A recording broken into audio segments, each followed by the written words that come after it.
दिंडोरी तालुक्यातील कृष्ण गावामध्ये अब्दुल पीरशाह बाबा उत्सव आनंदात साजरा झालाय। यात्रेदरम्यान कुस्त्यांचं आयोजनही करण्यात आलं होतं, तर अनेक पहिलवानांनी या कुस्ती दंगलीत सहभाग घेतला। कृष्णगाव हे पूर्वी कष्टनगाव या नावाने ओळखलं जात होतं। ओझरखेड धरणालगत हे गाव होतं, परंतु ओझरखेड धरणाची व्याप्ती मोठी असल्याने हे गाव वणीलगत स्थलांतरित होऊन कष्टन गावाला कृष्णगाव म्हणून ओळखलं जाऊ लागलं। या गावात अब्दुल पीरशाह बाबा उत्सव यात्रा साजरी केली जाते। ही दर्गा ओझरखेड धरणात विराजमान आहे। धरणात पाण्याची पातळी जास्त असल्याने ही दर्गा 2 ते 3 वर्षातून एकदा पाहायला मिळते। भाविक या दर्ग्यात जाऊन दर्शनाचा लाभ घेत असतात।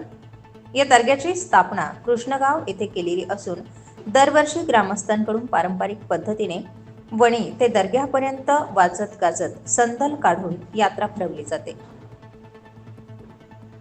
त्याचबरोबर महाप्रसादाचंही आयोजन केलं जातं। दुसऱ्या दिवशी कुस्त्यांचं आयोजन होतं।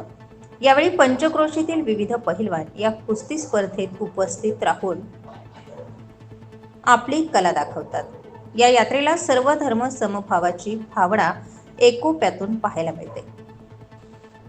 दिंडोरी तालुक्यातील कृष्णगाव येथे अब्दुल पीरशाह बाबा उत्सव सर्व धर्म समभावाने एकोप्याने साजरा केला जातो।